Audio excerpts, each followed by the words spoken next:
மாண்புமிகு தமிழக முதல்வர் மு.க.ஸ்டாலின் அவர்கள் உடனடியாக பனைமரத்திலிருந்து கல் இறக்கி விற்பனை செய்திட உரிய அனுமதியை வழங்கிட வேண்டுமென தமிழக காவல்துறையும் எல்லையோடு இருக்கக்கூடிய காவல்துறையினரும் அது ஏதோ தீண்டத்தகாத செயலை செய்வது போன்று பொய் வழக்காக தொடர்ந்து புனையப்பட்டு கொண்டிருக்கிறார்கள். இதையெல்லாம் மாண்புமிகு தமிழக முதல்வர் அவர்கள் கவனத்தில் கொண்டு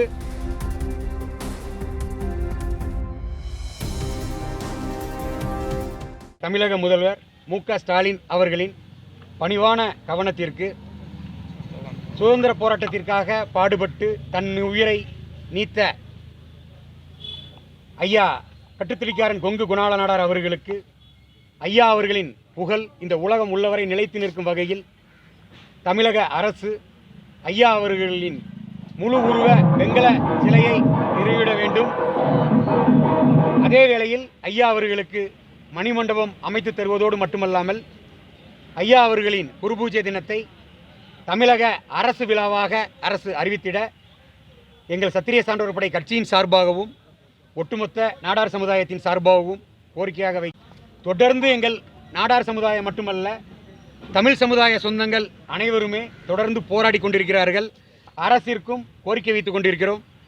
மாண்புமிகு தமிழக முதல்வர் மு.க.ஸ்டாலின் அவர்கள் உடனடியாக பனைமரத்திலிருந்து கல் இறக்கி விற்பனை செய்திட உரிய அனுமதியை வழங்கிட வேண்டுமென இந்த நேரத்தில் மீண்டும் அவருக்கு கோரிக்கையாக வைக்கிறோம்.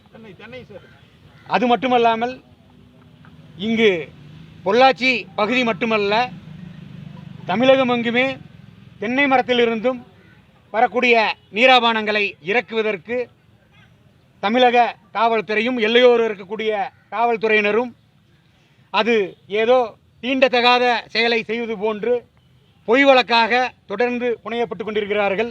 இதையெல்லாம் மாண்புமிகு தமிழக முதல்வர் அவர்கள் கவனத்தில் கொண்டு பனை ஏறுபவர்களுக்கும் தென்னை மரம் ஏறுபவர்களுக்கும் தங்குதடையின்றி அவர்களது வாழ்வாதாரம் எந்த வகையிலும் பாதிப்படையாமல் அவர்களுக்கு பாதுகாப்பாக உறுதுணையாக இருந்திட வேண்டும் என்று இந்த நேரத்தில் கோரிக்கையாக வைக்கிறேன்.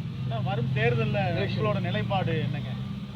பொதுவாக நாடார்கள் பெரும்பான்மையாக இருக்கக்கூடிய அனைத்து பகுதிகளிலுமே நாடார் சமுதாயத்தின் சார்பாக வேட்பாளர்களை களமிறக்கி நாடார்கள் வெற்றி பெற்று சட்டமன்றத்தில் நாடார்களுக்கு எந்த ஒரு பிரச்சனை என்றாலும் சட்டமன்றத்தில் குரல் கொடுக்க நாங்கள் அதற்கான ஆவண பணிகளை நாங்கள் மேற்கொண்டு வருகிறோம்.